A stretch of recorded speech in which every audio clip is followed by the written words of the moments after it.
Director Vashishtha హీరోగా career start చేసి ఇప్పుడు డైరెక్టర్గా మంచి ఫేమ్ సంపాదించుకున్నాడు. తన డెబ్యూ మూవీ థియేటర్లో రిలీజ్ కాకపోవడంతో డైరెక్షన్ వైపు మొగ్గు చూపాడు వశిష్ఠ. డైరెక్టర్స్ జయంత్ సి పరాంజీ, వినాయక్తో పాటు మరికొంతమంది దగ్గర అసిస్టెంట్ డైరెక్టర్గా పనిచేశాడు. ఆ తర్వాత డైరెక్టర్గా తన లక్కు టెస్ట్ చేసుకునేందుకు కూడా ప్రయత్నించాడు. కొంతమంది హీరోలకు కథ చెబితే ముందు ఓకే చెప్పారు, కానీ ఆ తర్వాత నో చెప్పేశారు. ఒకే ఒక్క ఛాన్స్ అంటూ తనను తాను ప్రూవ్ చేసుకోవడం కోసం ప్రయత్నిస్తున్న టైంలో దేవుడిలా కనిపించాడు కళ్యాణ్ రామ్. వశిష్ఠతో సినిమా చేయడానికి గ్రీన్ సిగ్నల్ ఇవ్వడంతో కసితో బింబిసారా సినిమాను తీసి తనను తాను ప్రూవ్ చేసుకున్నాడు. వాస్తవానికి ఇది ఎన్టీఆర్కి రాసుకున్న కథ కావచ్చు. అలా కళ్యాణ్ రామ్ దగ్గరికి వెళ్ళిపోయింది. సినిమా అయితే బ్లాక్ బస్టర్. ఇంకేముంది, తంతే బూరెల బొట్టులో పడ్డట్టు ఎవరు ఊహించిన విధంగా రెండో సినిమా మెగాస్టార్ చిరంజీవితో చేసే ఛాన్స్ కొట్టేశాడు. విశ్వంబర కొద్ది రోజుల్లోనే మన ముందుకు వస్తోంది. వశిష్ఠ ఈరోజు ఈ స్థాయిలో ఉన్నాడంటే పట్టువదలని విక్రమార్కుడిలా సక్సెస్ కోసం ప్రయత్నించడమే. ఈ ప్రయత్నంలో వశిష్ఠ ఎన్నో రిజెక్షన్స్ చూశాడు. చిన్నప్పటి నుంచి సినిమా ఇండస్ట్రీలోనే ఉన్నాడు. అందుకే హీరోలను కలవడానికి పెద్దగా సమస్య రాలేదు. కానీ కథ చెప్పిన ప్రతి ఒక్క హీరో రిజెక్ట్ చేశాడు. అందులో హీరో నితిన్ కూడా ఉన్నాడు. నితిన్తో అయితే ఏకంగా సినిమా కూడా ఓకే అయిపోయింది. డైరెక్షన్ చేయటమే ఆలస్యం.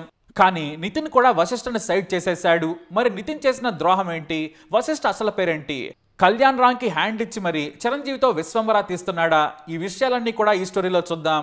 డైరెక్టర్ వశిష్ఠ మరెవరో కాదు, అల్లు అర్జున్తో బన్నీ, రవితేజ్తో భగీరథ, విష్ణు సిన్నువెట్ల కాంబినేషన్లో డి లాంటి సినిమాలు నిర్మించిన మల్లిడి సత్యనారాయణ రెడ్డి కొడుకే ఈ వశిష్ఠ.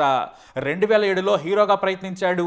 ప్రేమలేఖ రాశా అనే సినిమాతో హీరోగా ఎంట్రీ ఇచ్చాడు. ఈ సినిమాలో అంజలి హీరోగా నటించింది. ఈ సినిమాతోనే ఆమె తొలి పరిచయం. ఇక గీత రచయితగా అప్పట్లో ఫామ్ లో ఉన్న కులశేఖర్ ఈ ప్రేమలేఖ రాసే సినిమాకి దర్శకుడు. రీసెంట్ గా అయినా ఓ అనాథలా చనిపోయారు. సరే, ఆ విషయం పక్కన పెడితే ఈ మూవీని కష్టపడి తీశాడు కులశేఖర్. కానీ మూవీ అంతా చూసిన తర్వాత థియేటర్లో దీన్ని రిలీజ్ చేస్తే మరింత నష్టం వస్తుందని, ఆ డబ్బు కూడా వృధా అని చివరికి జెమినీ టీవీ వాళ్ళకి అమ్మేశారట. అప్పుడప్పుడు ఈ సినిమా జెమినీ టీవీలో వస్తూ ఉంటుందట. ఇక ఈ సినిమా బోల్తా పడడంతో వశిష్ఠ గ్యాప్ తీసుకున్నాడు. దీంతో ఇండస్ట్రీలో అందరూ కూడా మల్లిడి సత్యనారాయణ రెడ్డి కొడుకు సినిమాలకు దూరమైనట్టే అని ప్రచారం చేసుకున్నారు. కానీ వశిష్ఠ మాత్రం పట్టు వదలని విక్రమార్కుడిలా సినీ పరిశ్రమలోనే ఉన్నాడు. కానీ ఈసారి రూట్ మార్చుకుని దర్శకత్వం వైపు అడుగులు వేశాడు. అప్పటి నుంచి అనేక సినిమాలకు అసిస్టెంట్ డైరెక్టర్గా పనిచేస్తూ వచ్చాడు. 2007 నుండి 2022 వరకు వశిష్ఠ ఎంతో మంది హీరోలను కలిశాడు. ఓ పక్క అసిస్టెంట్ డైరెక్టర్గా వర్క్ చేస్తూనే ఎన్నో కథలు రెడీ చేసుకున్నాడు. ఆ కథలన్నీ కూడా చాలా మంది హీరోలకు చెప్పాడు. ఆ లిస్టులో రాజ్ తరుణ్, నితిన్, రామ్, అల్లు శిరీష్ లాంటి చాలా మంది ఉన్నారు. అయితే మొత్తానికి ఇక డైరెక్టర్గా సిద్ధమైపోయాడు వశిష్ఠ. జూనియర్ ఎన్టీఆర్తో సినిమా చేయడానికి ప్రయత్నాలు చేశాడు.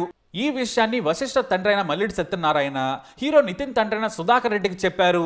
నా కొడుకు వశిష్ఠ ఎన్టీఆర్తో సినిమా తీద్దామనుకుంటున్నాడు, కాస్త సాయం చేయమన్నాడు ఆయన. అందుకు సుధాకర్ రెడ్డి ముందు నితిన్తో ఓ సినిమా చేయమని అడిగారట. అందుకు ఒప్పుకున్న మల్లిడి సత్యనారాయణ కొడుకు వశిష్ఠ దగ్గరకు వచ్చి ముందు నితిన్కి ఓ కథ రెడీ చేసుకో, ఆయనతో సినిమా తీద్దామన్నాడు. ఇక వశిష్ఠ కూడా అందుకు సిద్ధమైపోయాడు.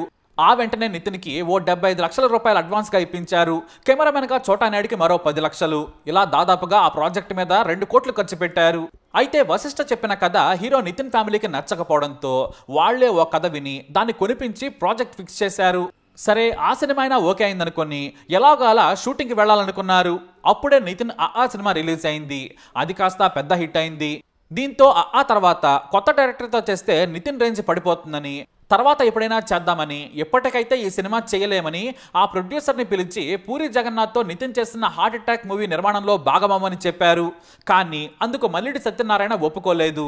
నేను మీ అబ్బాయితో సినిమా చేయడానికి రాలేదు, మా అబ్బాయితో సినిమా తీయడానికి వచ్చాను, నా డబ్బులు నాకు తిరిగి ఇచ్చేయండి అని ఆ నిర్మాత బయటకు వచ్చేశారు. ఆ తర్వాత అల్లు శిరీష్తో సినిమా చేద్దామనుకున్నాడు వశిష్ఠ.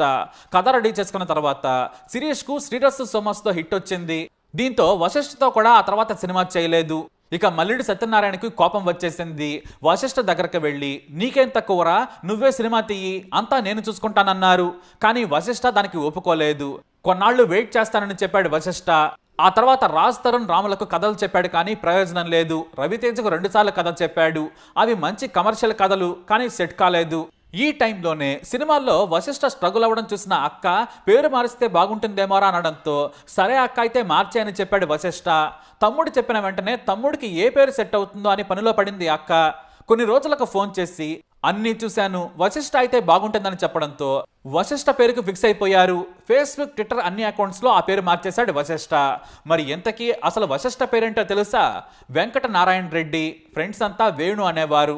నిజంగా పేరు మార్చుకోవడంలో ఎంత పవర్ ఉంటుందో లేదో కానీ వశిష్ఠ పేరు మార్చుకున్న తర్వాత అంటే వారం తర్వాత కళ్యాణ్ రామ్ గారికి కథ చెప్పాడు. కథ విన్న వెంటనే కళ్యాణ్ రామ్ ఓకే చేసేశారు. దీంతో పేరు మార్చడం ఏదో పవర్ఫుల్ గానే ఉంది, ఇదే ఫాలో అయిపోదాం అనుకుని అలా వేణు కాస్త వశిష్ఠగా మారిపోయాడు. ఇలా ఎన్నో రిజెక్షన్స్ చూసి ఎవ్వరూ నమ్మని వశిష్ఠను కళ్యాణ్ రామ్ నమ్మాడు. కొత్త డైరెక్టర్లకు ఛాన్సులు ఇచ్చే రవితేజ కూడా ఎందుకో వశిష్ఠ విషయంలో వెనకడుగు వేశారు. అయితే రవితేజకి బింబిసారా కథ చెప్పలేదు, కానీ ఆ కథలో కూడా బింబిసారా మాదిరిగానే ఫ్యాంటసీ ఉంటుందట. అంతేకాదు వశిష్ఠ తీసే ప్రతి సినిమాలో ఫ్యాంటసీ ఉంటుందని, ఆయన ఫ్యాంటసీలో స్ట్రాంగ్ గా ఫిల్ అవుతానని గతంలో చెప్పారు కూడా. ఎన్టీఆర్తో సినిమా ప్రయత్నాలు మొదలుపెట్టి ఎంతో మందికి కథలు చెప్పి ఎక్కడా ఓకే అవ్వకుండా ఎన్టీఆర్ సోదరుడు కళ్యాణ్ రామ్తో మూవీ తీసేశాడు. బింబిసారాతో మంచి హిట్ కొట్టేశాడు. బింబిసారా రిలీజ్ కు ముందే దీనికి రెండో పార్ట్ కూడా ఉంటుందని చెప్పారు ఆయన. అయితే బింబిసారా విజయం తర్వాత వశిష్ఠకు వరుస పెట్టి ఆఫర్లు వచ్చాయి. వశిష్ఠ మాత్రం చిరంజీవి గారి ఆఫర్ని యాక్సెప్ట్ చేసి బింబిసారా 2 ప్రాజెక్ట్ నుంచి తప్పుకున్నాడు. వాస్తవానికి బింబిసారా 2నే ముందు తీయాలి. దానిపై వశిష్ఠ క్లారిటీగానే ఉన్నాడు, కానీ కథ ఇంకా పూర్తిగా కాలేదు. అందుకే కళ్యాణ్ రామ్కి చెప్పి మరీ ఆ ప్రాజెక్ట్ నుంచి తప్పుకున్నాడు. అంటే కళ్యాణ్ రామ్ అనుమతి తీసుకున్న తర్వాతే విశ్వంబర ప్రాజెక్ట్ను ఓకే చేశానని క్లారిటీ కూడా ఇచ్చాడు వశిష్ఠ. బింబిసారా సక్సెస్ తో స్టార్ డైరెక్టర్ల జాబితాలోకి చేరిపోయాడు. బింబిసారా సినిమాను చూసిన ప్రేక్షకులు ఎవరూ కూడా కొత్త డైరెక్టర్ ఈ సినిమాకు దర్శకత్వం వహించాడంటే నమ్మలేదు. తొలి సన్నివేశం నుంచి చివరి సన్నివేశం వరకు అనుభవం ఉన్న దర్శకుడిలా వశిష్ఠ ఈ సినిమాను డీల్ చేశారు. స్టార్ హీరోలను సైతం హ్యాండిల్ చేయగలనని వశిష్ఠ ఈ సినిమాతో ప్రూవ్ చేసుకుని చిరంజీవితో విశ్వంబర సినిమా తీస్తూ ప్రస్తుతం టాలీవుడ్ టాప్ డైరెక్టర్ల జాబితాలో చేరిపోయాడు. కానీ దానికి ముందు చాలా కష్టాలు అనుభవించాడు. తండ్రి స్టార్ హీరోలతో సినిమాలు తీశాడు, కానీ అది వశిష్ఠకి ఏమాత్రం ఉపయోగపడలేదు. తన కష్టంతోనే ముందుకు సాగాడు, తనను తాను ప్రూవ్ చేసుకున్నాడు. ఇది వశిష్ఠ సక్సెస్ స్టోరీ. మరి వశిష్ఠ స్టోరీపై మీ అభిప్రాయాన్ని కమెంట్ ద్వారా తెలియజేయండి. వీడియోని లైక్ చేయండి, షేర్ చేయండి, మా ఛానల్ సబ్స్క్రైబ్ చేసుకోండి.